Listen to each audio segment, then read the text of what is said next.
जिंदाबाद।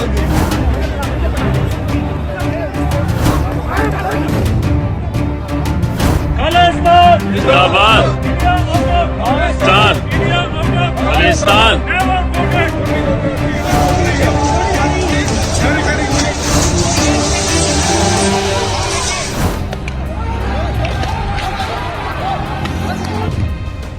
नमस्कार, स्वागत है आपका वीके न्यूज में। 26 जनवरी को देश बदनाम हुआ, लाल किले पर तिरंगे का अपमान हुआ और इसी दिन शर्मनाक तरीके से खालिस्तान का झंडा बुलंद हुआ, देश में भी और विदेश में भी। पहले ही खालिस्तानियों ने जो धमकी दी थी वो पूरी हुई और इन सब में बदनाम हुआ हमारा देश, हमारा तिरंगा और हमारा संविधान और हमारे किसान। और इनके सबूत है ये तस्वीरें, इसे ध्यान से देखिए। जी हाँ, एक तरफ जब देश के लोग इंडिया गेट पर भारत का गौरव देख रहे थे तो दूसरी तरफ लाल किले पर किसान आंदोलन की आड़ में उपद्रवियों ने तांडव मचा रखा था।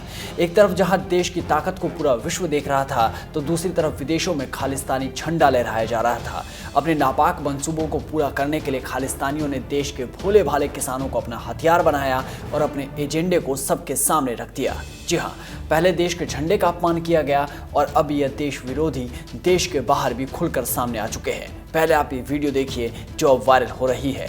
हम इस वीडियो की पुष्टि तो नहीं करते, पर आपको ये वीडियो देखनी चाहिए जहां तिरंगे को जूतों से रौंदा जा रहा है और पीछे आपको खालिस्तान जिंदाबाद के नारे सुनाई देंगे। भाई आ जाओ, इधर आ जाओ। वीडियो बनाओ, रेगुलर वीडियो बनाओ, लाइव आ जाओ, एक बंदा आ जाओ। एक लाइव ਦੇ ਵਿੱਚ ਅੱਗ ਨਾ ਦਿਖਾਈ। नहीं नहीं, ਜਦੋਂ ਅੱਗ ਲੱਗੂਗੀ ਨਾ ਉਦੋਂ ਸਾਈਡ ਤੇ ਕਰ ਦੀ ਕਿਉਂਕਿ ਬੰਦ ਕਰਨੇ ਉੱਤੇ ਹੀ ਬੰਦ ਕਰਦਾ। खालिस्तान जिंदाबाद। खालिस्तान जिंदाबाद। India out of Khalistan. ਇਹ ਕਹਿੰਦੇ ਸੀਗੇ ਡੰਡੇ ਤੋਂ ਬਿਨਾ ਝੰਡਾ ਨਹੀਂ, ਡੰਡਾ ਲਾਤਾ ਹੀ ਆ, ਡੰਡੇ ਤੋਂ ਬਿਨਾ ਤੇ ਪੈਰਾਂ 'ਚ ਤੁਰਿਆ खालिस्तान जिंदाबाद। ਇਹ ਲੀਰ ਫੂਕਾਂਗੇ ਅੱਜ ਹੁਣ ਅਸੀਂ। खालिस्तान जिंदाबाद। India out of Khalistan. India out of Khalistan. Never forget. Never forget 1984. 880. Never forget. 84 Never forget. 84 Khalistan. जिंदाबाद। Khalistan. जिंदाबाद। सिर्फ यही नहीं, खालिस्तानी समर्थकों ने इटली के राजधानी रोम में भारतीय दूतावास की इमारत पर हमला कर तोड़फोड़ की और वहां भी खालिस्तान का झंडा लहराया जा रहा था।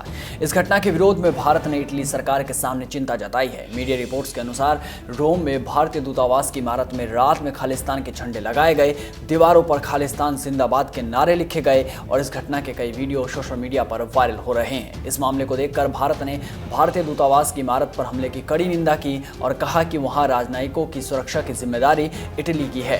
भारत ने आगे कहा कि ऐसी उम्मीद है कि तोड़फोड़ करने वालों पर कार्रवाई होगी और ऐसी घटनाएं आगे नहीं होगी। सिर्फ इटली ही नहीं, ऐसा ही कुछ नज़ारा वाशिंगटन में भी देखने को मिला। अमेरिका के वाशिंगटन डीसी में खालिस्तान समर्थकों ने प्रदर्शन किया। उन्होंने भारतीय दूतावासों के बाहर खालिस्तानी झंडे लहराए। किसान आंदोलन के नाम पर खालिस्तान के झंडे बुलंद किए गए। आप साफ तौर पर देख सकते हैं कि भीड़ में कई लोगों के हाथों में खालिस्तान के झंडे थे। इस दौरान भारत विरोधी नारे भी लगाए गए। एक रिपोर्ट के मुताबिक वाशिंगटन के प्रमुख प्रदर्शनकारियों में से एक नरेंद्र सिंह ने कृषि कानूनों को भारत के मानवाधिकारों और लोकतंत्र का उल्लंघन कहा। उन्होंने कहा कि हम हर साल 26 जनवरी को काला दिवस के रूप में मनाते हैं, लेकिन इस साल हम भारत में किसानों के साथ एकजुटता से खड़े हैं। तो सवाल ये कि जो लाल किले पर हुआ, क्या वो लोकतंत्र का उल्लंघन नहीं था? क्या किसान आंदोलन के नाम पर जो तोड़फोड़ की गई, क्या वो संविधान की बेइज्जती नहीं थी? जबकि पहले से ही आशंका जताई जा रही थी कि इस आंदोलन में खालिस्तानी समर्थक अपनी रोटियां सेक रहे हैं। तब कुछ किसान समर्थक ये कह रहे थे कि हम खालिस्तानी नहीं हैं, हम आतंकवादी नहीं हैं, हम तो भोले भाले किसानों के साथ हैं। और जब लाल किले पर देश का अपमान हुआ तो यही लोग अब ये कहते फिर रहे हैं कि हम दंगाई नहीं हैं।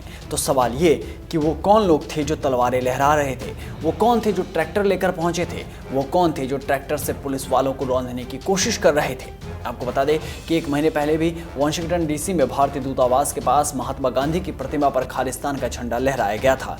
इस बार दूतावास और गांधी प्रतिमा के चारों ओर सुरक्षा बढ़ा दी गई है और जो तस्वीरें विदेशों से सामने आई है वो अब इस आंदोलन के लिए एक सवालिया निशान बन चुका है। इस रिपोर्ट में बस इतना ही। देश और दुनिया की तमाम बड़ी खबरों से जुड़े रहने के लिए बने रहिए वीके न्यूज़ के साथ। नमस्कार।